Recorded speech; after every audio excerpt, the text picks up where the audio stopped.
la legislatura inicia este jueves 1 de marzo. Sin embargo, al parecer no habría sesión del Pleno y el tema de la censura, de la moción de censura contra Daniela Bugatá se estaría tratando la próxima semana. Regresamos contigo. Muchísimas gracias por esa información desde el Congreso de la República. Nosotros justamente estamos con la congresista de Gana Perú, Verónica Mendoza, a quien damos la bienvenida. Muy buenas tardes, gracias por estar con nosotros. Buenas tardes, Cristian, gracias a ti por la invitación. Escuchaba justamente la decisión de suspender, bueno, queda claro que es una suspensión. ¿Cómo lo toma Gana Perú? ¿Qué te parece a ti? A mí, sinceramente, Cristian, me da mucha pena, porque quiero recordar algunas cosas respecto a este programa de los gestores. Se viene implementando, para empezar, desde el año pasado. Hace varios meses se nos comunicó a cada uno de los congresistas vía diversos oficios al inicio de este programa y en su momento nadie lo cuestionó. Es más, cada congresista dispuso que un personal de su despacho hiciese las funciones de coordinador con este programa. Nadie tampoco dijo nada. Y recordar también que se ha dicho bastante que ha sido diseñado exclusivamente para favorecer a los nacionalistas, cosa que es a todas luces falso, porque se ha sabido ya que asesores de despachos de congresistas fujimoristas, como es el caso de la congresista Cecilia Chacón, fueron contratados como gestores. Entonces es curioso, por decirlo menos, que luego de tanto tiempo se lance esta campaña contra el presidente del Congreso. Curiosamente, Cris, en un momento posterior a que él hace declaraciones respecto a la empresa minera Yanacocha, en fin, y yo creo que a todas luces obedece a una intención política, ¿no? Y lamento que se tenga que suspender el programa, pero entiendo que finalmente es saludable que se rediscuta, que se redefina para que se logre el mayor consenso posible y el programa pueda seguir adelante. ¿Cuál y quiénes tendrían esa intención política respecto a toda esta crítica? Porque tú mencionas que esta información se tenía y que los congresistas la tenían hace algunos meses. Hace varios meses, Cristian, y creo que muchos incluso saludaron en su momento esa iniciativa porque tiene que ver con acercarse particularmente a los 300 distritos más pobres del Perú, ahí donde no está el Estado, ahí donde las autoridades locales tienen bastantes dificultades para acceder a él. Y en su momento nadie dijo nada, reitero, ¿no? Entonces es curioso, por decirlo menos, que recién ahora se inicie esta contracampaña. Pero ¿ves algún interés ahí, algún grupo político? No sé, porque claro, el tema de Yanacocha, pero bueno, podría ser el aprismo que finalmente es el que ha presentado la moción de censura. Sé que ahora en marzo se viene un informe de la megacomisión que investigue ese gobierno.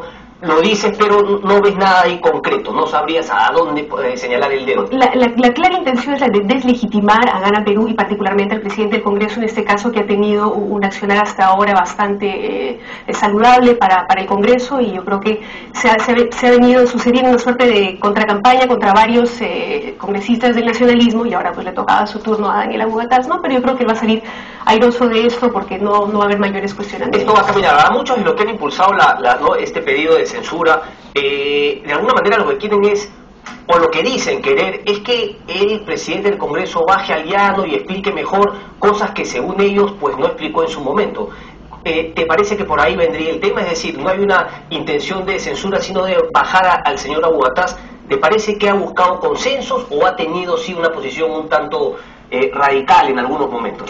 Cristian, lo acaba de decir el congresista Urtecho, esa decisión no la tomó Daniela Bugatá como individuo, se tomó en consejo directivo, el presupuesto que se iba a asignar a este programa se aprobó en consejo directivo, que recordémoslo, no está conformado solamente por nacionalistas, sino por las distintas bancadas. Entonces, en todo caso, el cuestionamiento debió haberse hecho en su momento. Yo creo que por su parte hay toda la voluntad de aclarar lo que haya que aclarar, y si es necesario que se verifique, por ejemplo, los modos como se ha seleccionado al nuevo personal, y es saludable para todos que se aclare y se rectifique si es que hay algo que rectificar, ¿no? Pero yo creo que sería lamentable que se cancele este programa que ha recibido, sobre todo por parte de las autoridades locales de estos 300 distritos más pobres del Perú, un apoyo claro y que lo respalda. ¿Te parece que hubo transparencia en todo momento, no solo para con el resto de congresistas, sino para con la población en general respecto a este programa de gestores? Y ya lo has dicho tú, quizá un punto débil ha sido la politización en las personas contratadas. ¿Algunas otras cosas que destaques que podrían ser mejoradas? No, mira, yo creo que en todo caso lo que ha faltado de repente un poco es la transparencia en cuanto al proceso de selección, pero eso tendrá que informarlo la Oficina de Participación Ciudadana y de Enlace con las regiones, que creo que está en la capacidad de hacerlo, y con transparencia, con claridad se puede mejorar todo, ¿no? Pero suspender, cancelar el programa sería lamentable, creo yo, porque sí ha recibido respaldo por parte de... Es más, esto surge a raíz de un pedido que se da a inicios del periodo parlamentario, en una reunión del presidente de la República, el presidente del Congreso, la ministra electiva, etcétera, con los alcaldes de estos 300 distritos más pobres de Perú que pidieron que se les facilitara personal para poder acceder a la función de representación del Congreso, ¿no? Y además quiero recordar, Cristian, que existe una directiva que muy claramente estipula las funciones de estos gestores.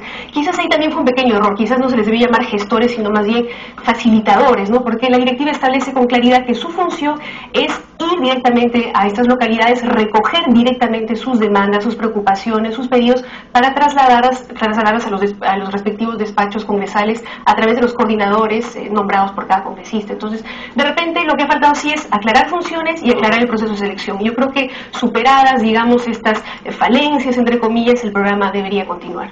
Me acuerdo una frase que decía: el éxito anula la crítica, y claro, el único caso, el único ejemplo que hemos visto de esto operando fue desgraciadamente el tema del señor Paredes en Chilca, asusando a una población con competencias que obviamente no eran del Congreso de la República. ¿Tú conoces algún otro caso que efectivamente sí se haya recogido, sí haya servido el programa Gestores para lo que en un principio se quería, esto de ser facilitador, de ayudar a esos 300 municipios más pobres?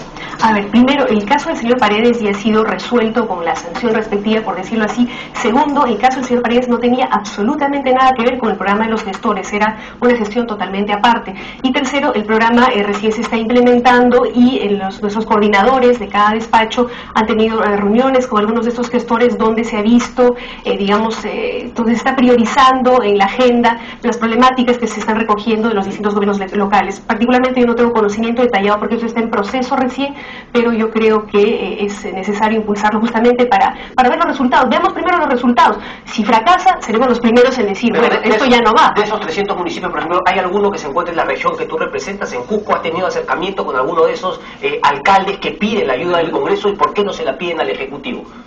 Por supuesto, lamentablemente en mi región, como sabrás, muchos de los distritos más pobres del Perú se encuentran ahí. Y algunos que reciben un dinero importante, claro.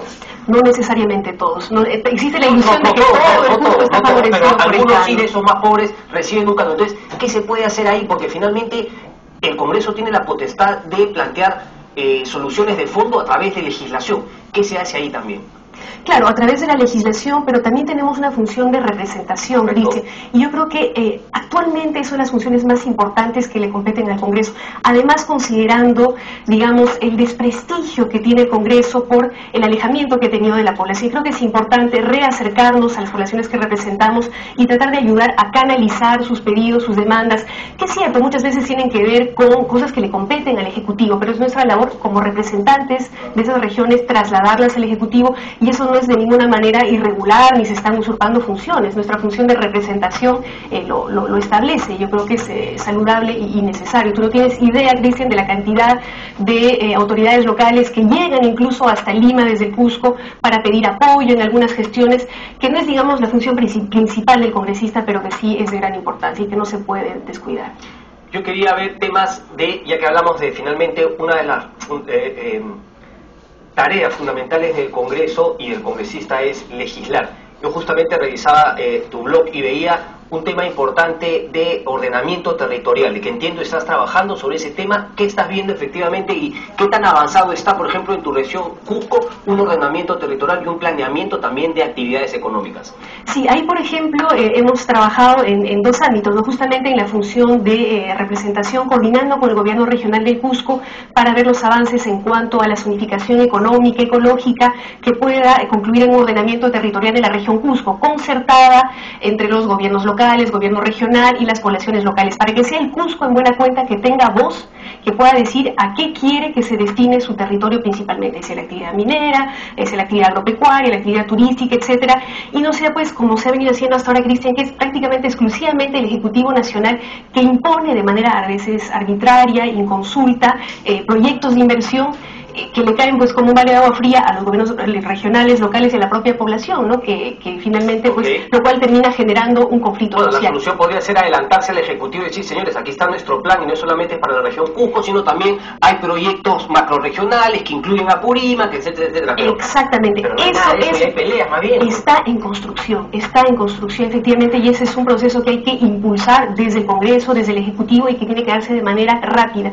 para poder articularse con toda una discusión de la agenda medioambiental, de la agenda de desarrollo, ¿no? Porque hay que ver el ordenamiento territorial tiene que ser articulado también a una nueva institucionalidad en el tema ambiental, por ejemplo, ¿no?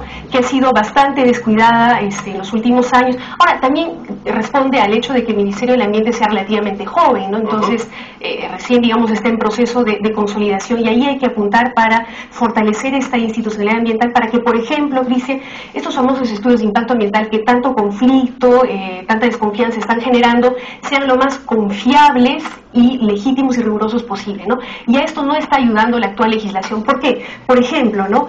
¿Quiénes aprueban ahora los estudios de impacto ambiental? Los mismos sectores que promueven la inversión. Es decir, ¿hay algún proyecto de ley para que sea ambiente quien apruebe los estudios de impacto ambiental? Exactamente, ese es un proyecto de ley de mi despacho, particularmente, que ya va a entrar en cuanto se inicie nuevamente el periodo legislativo, la Comisión de Pueblos Indígenas, Ambiente y Ecología para su debate, para que sea el Ministerio del Ambiente como ente rector que a través del OEFA, Organismo de Evaluación y Fiscalización Ambiental, haga las funciones de evaluación y fiscalización ambiental de manera autónoma, independiente, y no hay este conflicto de intereses que hay cuando es el mismo sector que se constituye en juez y parte, promoviendo la inversión y a su vez evaluándola, ¿no? Con lo cual, pues obviamente no nos lleva a buen puerto, y estamos viendo el resultado en varias regiones del país. ¿Cuánto tiempo podría tardar, por ejemplo, para que salir? Porque finalmente, claro, el presidente del Congreso dice que tenemos que hacer este tipo de programas para mejorar la imagen pero no hay mejor imagen que el trabajo sostenido, ¿verdad? Y empezar a aprobar leyes también sería fundamental. ¿Cuánto crees tú que tarde, por ejemplo, aprobar esa ley, que sería un hito importante en la manera como se resuelve todo el tema minero? Y, por ejemplo, ¿cuánto tiempo para ordenamiento territorial? Porque sé que preparas una ley también al respecto. Estamos discutiéndolo, como te digo, hemos iniciado el proceso de debate en el caso del Cusco, porque hay que partir de realidades concretas. Y aquí también hay que señalarlo, estamos en tiempos diferentes. Hay regiones que han emprendido ya su proceso de ordenamiento territorial, otras no tanto, y para poder, digamos, hacerlo de manera articulada y recoger, dicen, desde la experiencia de las regiones, en articulación, en coordinación con las regiones, las mejores prácticas para que éstas puedan plasmarse en una ley de ordenamiento territorial. Eso lleva su tiempo, Cristian. Lamentablemente, yo quisiera que se aprobase mañana mismo, pero hay que hacerlo bien, hay que tomarse su tiempo, y hay cambios, pues, que requieren de cierto conflicto. A veces hay cambios que requieren tomarse sus tiempos, y creo que lo responsable es hacerlo de esta manera.